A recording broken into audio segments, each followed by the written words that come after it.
जय हिंद प्यारे बच्चों, कैसे हो आप लोग। उम्मीद करता हूँ आप लोग बढ़िया होंगे और खूब मन लगा करके पढ़ाई कर रहे होंगे। तो आज की वीडियो में हम लोग इक्वेशन ऑफ मोशन को ग्राफिकली रिप्रेजेंट करना सीखेंगे। क्या होती है इक्वेशन ऑफ मोशन? देखो, पहली इक्वेशन ऑफ मोशन होती है v बराबर में u प्लस ए टी। दूसरी होती है s बराबर U T plus half A T square. तीसरी होती है v square minus u square बराबर में 2as। ठीक है, जो पहले इक्वेशन ऑफ मोशन है वो हमें क्या कहते हैं, वेलोसिटी और टाइम के बारे में बताती है। दूसरी इक्वेशन ऑफ मोशन जो है वो हमें डिस्प्लेसमेंट और टाइम के बारे में बताती है। तीसरी इक्वेशन ऑफ मोशन जो है हमें वो डिस्प्लेसमेंट और वेलोसिटी के बारे में बताती है। ठीक है, इन्हीं इक्वेशन ऑफ मोशन को पिछली वीडियो में हमने मैथमेटिकली ड्राइव किया था।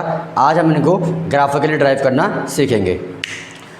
तो सबसे पहले बच्चों एक बात बताओ, आपको पता ही होगी एक बात, क्या कि ये मान लो क्या है, अपना वेलोसिटी टाइम ग्राफ है। क्या है? वेलोसिटी टाइम ग्राफ है।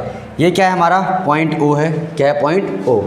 मान लो कि एक पॉइंट पर जो यहाँ पे इसकी इनिशियल वेलोसिटी वो कितनी है, u है। कितनी है? u। मान लो इस वाले पॉइंट पे किसी ऑब्जेक्ट की इनिशियल वेलोसिटी कितनी है, u है।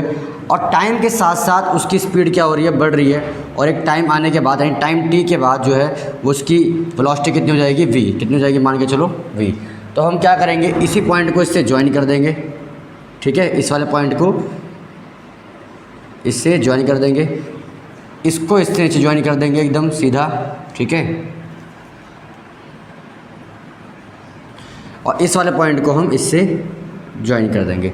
अब हम समझेंगे चीज़ों को। देखो, ये क्या है अपना पूरा, ये पूरा अपना क्या है, अरे यार देखो डस्टर कहाँ है, ये रहा।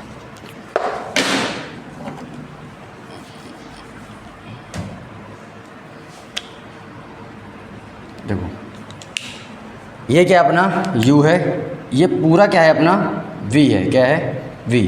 समझ में आ गई आपको बात? अब नाम देता हूँ मैं उसका नाम देता हूँ o a, इसका नाम देता हूँ b c d e। ठीक है, आपका जो o c है वो क्या है, आपका u है। o c बराबर क्या है, आपका u है। और जो o e है वो क्या है, आपका v है। क्या है, आपका v है। ठीक है, समझ में आ गई आपको बात? और ओ बी बराबर है किसके, ओ ए के। ओ बी बराबर है ओ ए के। ये दोनों क्या हैं, टी हैं। क्या है? टी हैं। समझ में आ गई आपको बात? बिल्कुल अच्छे से। ठीक है, अब ध्यान रखना, जो ये स्लोप के नीचे वाला हिस्सा है, स्लोप के नीचे वाला हिस्सा यानी ये वाला हिस्सा, ये पूरा स्लोप के नीचे जितना भी हिस्सा है, ठीक है, ये वाला, ये सब क्या है आपका, बोलो, डिस्प्लेसमेंट। क्या है? डिस्प्लेसमेंट। ठीक है, अच्छा, यानी ऐसे है। क्या है हमारा ये? ऐसे। पहले इक्वेशन ऑफ मोशन जो कि क्या है, v बराबर u प्लस ए टी, इसको हम कैसे प्रूव करेंगे? हमको एक चीज़ पता है, क्या कि एक्सेलरेशन बराबर क्या होता है, चेंज इन वेलोसिटी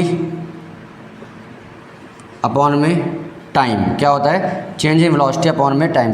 आप देखो यहाँ पे टाइम के साथ साथ इसकी वेलोसिटी चेंज हो रही है कि नहीं हो रही है? यहाँ पे कुछ वेलोसिटी होगी और जैसे जैसे टाइम बढ़ा होगा वैसे वैसे इसकी वेलोसिटी क्या है, वो भी बढ़ी है। ठीक है, तो चेंज इन वेलोसिटी, पहले बाद में वेलोसिटी कितनी हो गई, वो हो गई आपकी ओ ई। कितनी हो गई? ओ ई। और पहले कितनी थी आपकी वेलोसिटी, इनिशियल वेलोसिटी थी ओ सी थी। कितनी थी? ओ सी। और टाइम कितना लगाया हमें, टाइम लगाया हमें ओ ए। क्या लगाया हमें? ओ ए। ठीक है, अब इसको देखो, ओ ई क्या है हमारा, ओ ई हमारा v है, ये क्या है हमारा u है, और ओ ई हमारा क्या है, t है। अब इसको क्रॉस मल्टीप्लाई करो, क्या हो जाएगा, ए टी बराबर में v माइनस यू को इस तरफ भेज दो, क्या हो जाएगा, ए टी प्लस में u बराबर में v। यानी इसको रिराइट कर लो, v बराबर में u प्लस में ए टी। ये हो गई हमारी first equation of motion proof. उम्मीद करता हूँ आपको समझ में आ चुकी होगी। ठीक है, अब देखो सेकेंड इक्वेशन ऑफ मोशन।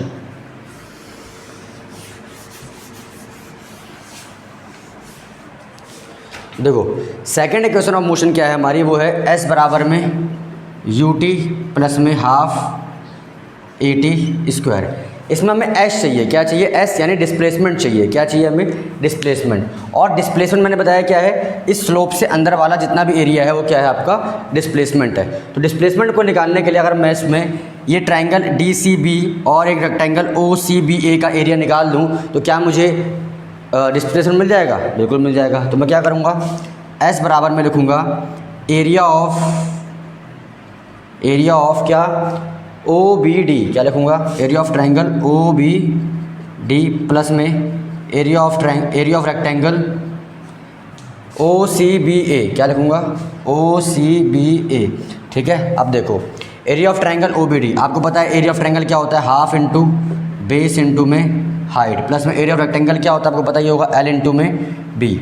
अब एक बात बताओ, हाफ का हाफ हो गया, ये बताओ बेस कितना है इसमें, बेस कितना है आपका बी सी है, कितना है बी सी, हाइट कितना है आपका डी बी, कितना है डी बी, प्लस में एल इंटू बी, एल कितना है आपका यू है, और बी आपका कितना है, ये आपका टी है, कितना है टी। क्लियर हो गई बात आपकी। ठीक है, टी नहीं लिखूँगा, ओ ए लिखूँगा, क्या लिखूँगा, ओ ए, एल को लिखता हूँ ओ सी, और इसको क्या लिखता हूँ मैं, ओ ए। ठीक है, अच्छा अब ध्यान से देखो, एस का एस, हाफ का हाफ, ये बताओ बी सी क्या है हमारा, बी सी अगर आप ध्यान से देखो तो ये टी, तो ये भी टी होगा, कितना होगा, टी होगा। ठीक है, डी बी कितना है हमारा, डी बी कहाँ गया, डी बी। अच्छा एक बात बताओ, ये पूरा अगर वी है और ये कितना है, यू है, ये पूरा v है, ये पूरा क्या है, u है, तो बताओ इतना कितना होगा, ये होगा आपका v माइनस में u, क्या होगा आपका v माइनस में u, तो मैं लिखूँगा db बराबर में क्या, v माइनस में u। ठीक है, अच्छा अब देखो OC कितना है हमारा, OC हमारा कितना है, u है, और OA कितना है हमारा, वो हमारा कितना है, t है, कितना है t, बहुत बढ़िया। अब देखो s बराबर में हाफ का हाफ और t का t। ठीक है, अब एक बात बताओ, s बराबर U T plus half A T square में कहीं भी v नहीं है, कहीं भी v नहीं है, तो मैं v की जगह क्या लिखूँगा, मैं v के बराबर में क्या लिख सकता हूँ, देखो ये है ना v बराबर में u प्लस ए टी, क्या लिखूँगा मैं यहाँ पे, u प्लस में ए टी माइनस में u प्लस में यू टी, क्या हो जाएगा, प्लस में यू टी। क्लियर हो गई बात आपको। देखो अब इस वाले u से ये वाला u कैंसिल हो गया, अब मैं यहाँ लिख रहा हूँ। ठीक है, देखो तो s बराबर में हाफ टी का टी की मल्टीप्लाई किससे होगी, ए टी से होगी, किससे होगी, ए टी से, क्योंकि ब्रैकेट के बाहर है, ये ब्रैकेट के अंदर है, दोनों की मल्टीप्लाई होगी, क्या हो जाएगा, ए टी स्क्वायर, क्या हो जाएगा, ए टी स्क्वायर, प्लस में क्या बचा यहाँ पे, यू टी बचा, क्या बचा, यू टी। अब इसको हम रीराइट करेंगे, क्या हो जाएगा, एस बराबर में यू टी प्लस में हाफ ए टी स्क्वायर। ये आपका second equation of motion proof हो गया। उम्मीद करता हूँ कि आपको समझ में आ चुका होगा। आगे देखिए थर्ड इक्वेशन ऑफ मोशन कैसे प्रूफ करना है। ठीक है, इसको रब कर देते हैं।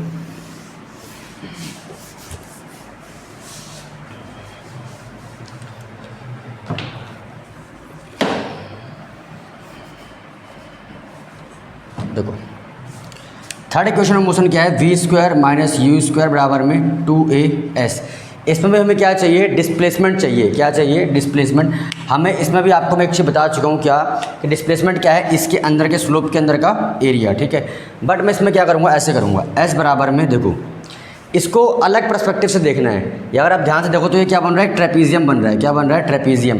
तो यहाँ पर हम क्या लेंगे, एरिया ऑफ ट्रेपीजियम। अब बताओ एरिया ऑफ ट्रेपीजियम क्या होता है, यानी एरिया ऑफ ट्रेपीजियम, आपको पता होगा एरिया ऑफ ट्रेपीजियम क्या होता है, मैथ में तो पढ़ा ही होगा, half into sum of parallel side. अब बताओ पैरेलल साइड कौन कौन सी है, ये सारी साइड आपस में क्या है, पैरेलल है, यानी ये OC जो है वो पैरेलल है किसके, AD के, sum of parallel side, OC plus में AD, ये है sum of parallel side, into distance between them, उन दोनों के बीच की डिस्टेंस कितनी है, तो डिस्टेंस कितनी पैरेलल साइड के बीच की, वो है कितनी है, OA है, कितनी है, OA है। ठीक है, क्लियर हो गई बात आपको। अब देखो S का S, हाफ का हाफ, OC क्या है हमारा, OC हमारा क्या है, U है, AD क्या है हमारा, AD हमारा क्या है, ये हमारा पूरा V है, क्या है, V है, और OA कितना है हमारा, OA वो क्या है हमारा, T है, कितना है, T। अगर आप ध्यान से देखो तो थर्ड इक्वेशन ऑफ मोशन में कहीं भी टाइम की बात नहीं हो रखी है। तो मुझे तो पता ही एक्सेशन फॉर्मूला क्या होता है, A बराबर में V माइनस यू अपॉन में T। तो मैं T की जगह लिख सकता हूँ, देखो T बराबर में V माइनस यू, A को कहाँ डाल दिया, नीचे डाल दिया, तो T की जगह मैं लिख सकता हूँ V माइनस यू अपॉन में A। तो मैं T की जगह क्या लिखूँगा, T की जगह मैं लिख दूँगा क्या कि V माइनस यू अपॉन में A। क्लियर हो गई आपको बात, चलो ठीक है। अब देखो ध्यान से, S का S, ठीक है, यहाँ पे 2 है और यहाँ पे नीचे कुछ नहीं तो 1 मान लेता हूँ। ठीक है, 2a है यहाँ पे, क्या है, 2a, तो ये 2a किस में, डिवाइड में, इस तरफ किस में जाएंगे, मल्टीप्लाई में, क्या हो जाएगा, 2as। ठीक है, और यहाँ क्या बचा, u plus v, v minus u, यानी a स्क्वायर माइनस में b स्क्वायर। तो क्या लिखूँगा मैं यहाँ पे, ए स्क्वायर माइनस में बी स्क्वायर। तो ध्यान से देखो क्या बन गया ये v square minus u square बराबर में 2as। तो ये थी बच्चों अपनी थर्ड इक्वेशन ऑफ मोशन। ठीक है, उम्मीद करता हूँ आपको सारे इक्वेशन ऑफ मोशन अच्छे समझ में आ चुकी होगी। अगर आपको वीडियो अच्छी लगी तो उसको लाइक करें, कमेंट करें और शेयर करें। मिलते हैं बच्चों अपनी अगली वीडियो में।